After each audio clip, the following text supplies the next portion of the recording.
Well, Dr. Huck, first of all, it is a tremendous pleasure to serve under your benign sway today. First time, I think, and thank you very much for that. I'm extremely grateful to my right honourable and gallant friend, the member for Bournemouth East, for securing this debate and demonstrating to the House the extent of his knowledge and understanding of Afghanistan. Afghanistan remains a priority for the government and is of enduring importance to UK interests in the region and far beyond.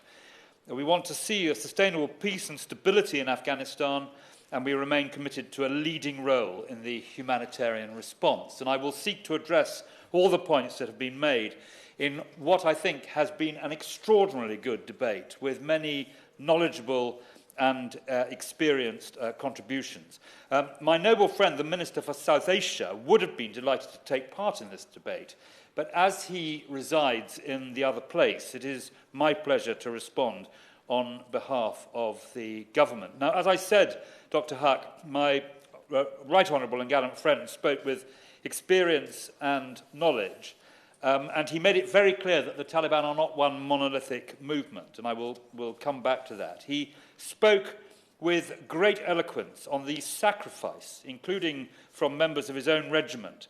And we remember the suffering of all those who served and the families and loved ones of those who took part and who paid the ultimate price in the service of our country, a point that the opposition spokesman and others too have picked up and which we will all want to echo today. He spoke with wisdom about the work of Lord Ricketts, with whom I served on the National Security Council when I was Development Secretary something of a decade ago, and when these matters were very much more acute and sharp than they are today. And he spoke about the engagement and means of progress of the government and the Foreign Office, and I will reflect very much on what he has said about that.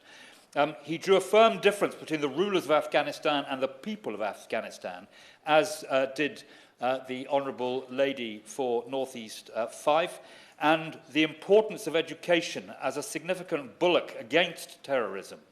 And he also finally spoke about the ups and downs of political life. Both he and I and others in this debate have known both, and I thought he spoke with great wisdom on that point.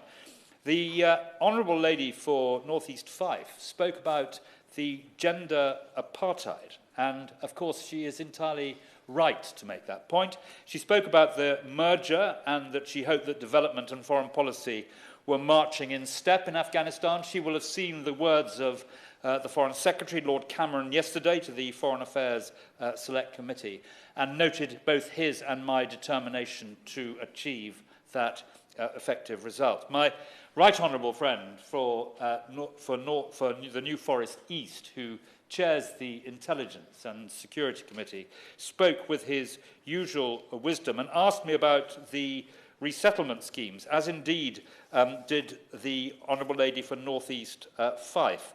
And I just want to make it clear that the ACRS, to which I think he referred, and he asked me whether it was effectively closed. He will understand that this is a Home Office scheme, but I am advised that while Stage 1 is closed, and in the first year the government considered only eligible at-risk British Council contractors and Garda World contractors and Chevening alumni for resettlement, Stage 2 will be broader, but is not yet open.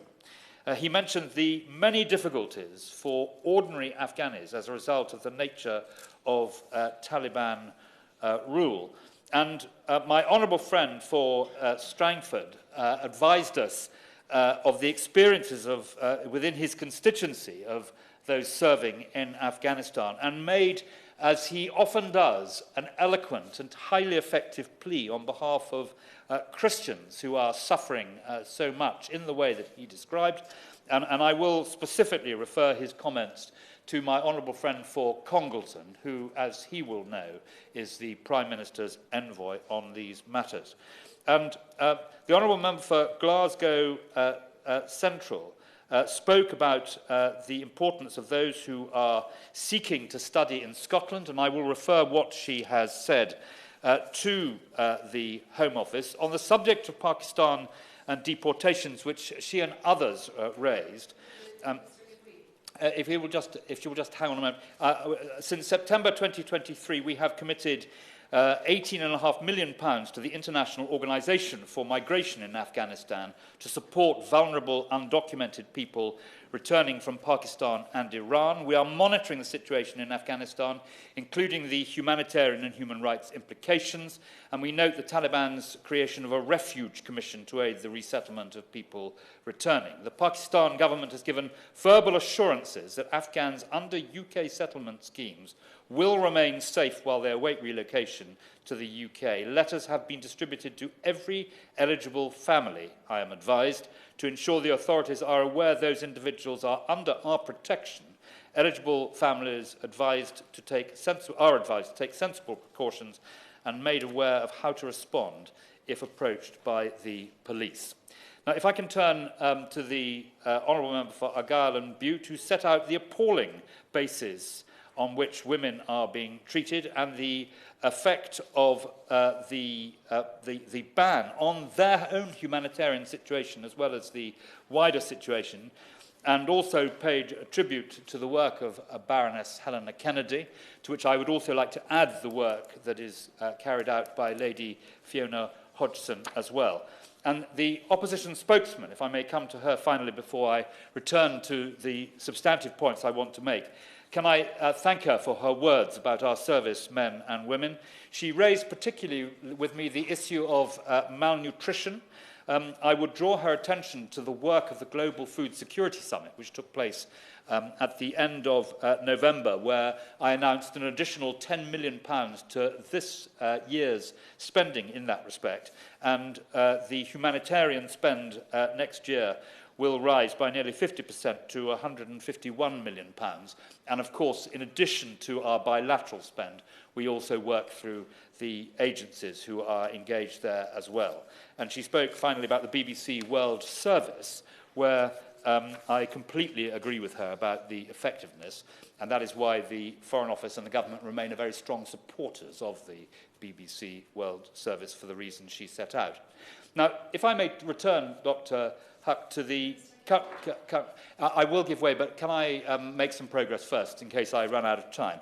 I want just to say a word or two about the current situation. Since the Taliban seized control of Afghanistan in August 2021, no one should be in any doubt that the country has faced a catastrophic humanitarian crisis. Despite continuing international efforts, of which Britain is a part, 36% of the population are expected to experience crisis or emergency levels of food insecurity this winter. Since 2021, the Taliban's increasingly repressive policies have had a devastating impact on women and girls. They can no longer support their families through work or fulfill their potential through study. They are no longer free even to walk to the park.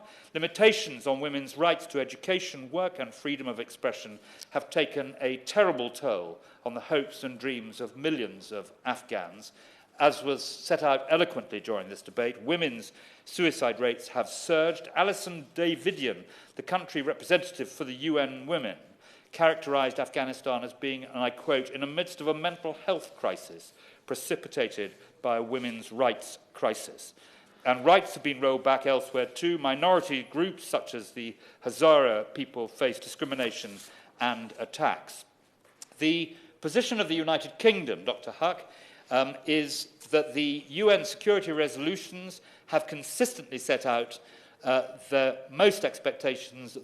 basic expectations of the Taliban. These include preserving the rights of women and minorities and ensuring Afghanistan will no longer be used as a base for terrorist activities.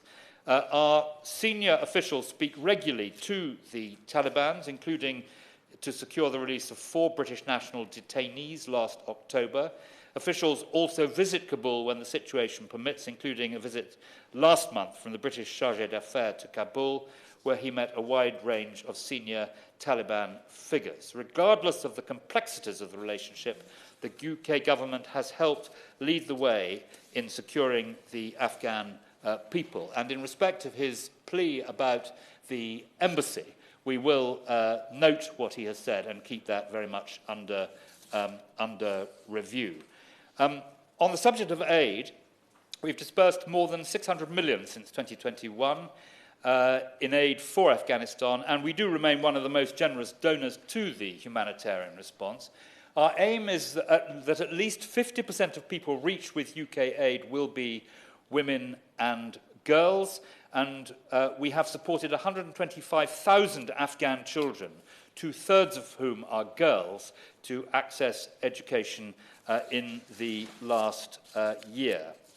On the subject of human rights, Dr. Huq, the Taliban's repressive actions have been rightly condemned by the international community. The UK government closely monitors the human rights situation in Afghanistan, and we work with international partners to press the Taliban to respect the rights of all Afghans in the face of attacks and discrimination. Afghan women and minority groups continue to demonstrate incredible perseverance, fortitude, and courage. My noble friend Lord Ahmed regularly meets Afghan activists and provides a platform for women to speak out, advocate for their full inclusion in society, and promote their rights to access essential services. We are now at an important moment internationally. The UN Special Coordinator presented his independent assessment of Afghanistan to the Security Council in November, and following this, the Security Council adopted Resolution 2721 on the 29th of December, taking positive note of the report recommendations and requesting the Secretary-General to appoint a new UN Special Envoy for Afghanistan. Dr. Huq, I recognise that my Right Honourable friend visited Afghanistan last year and made a strong plea for re-engaging with the Taliban. And our intention since August 2021, as I mentioned a moment ago, has been to re-establish a diplomatic presence in Kabul when the security and political situation allows. We do not believe that is the case at the moment, but officials continue to visit and will keep this under close review. We are clear that we must have a pragmatic dialogue with the Taliban. However, this does not amount to recognition. We are some way off moving to recognise the Taliban, and we need to keep the pressure on them to change their approach. This does not stop us from having an impact on the ground and directly helping the people of Afghanistan in a pragmatic way.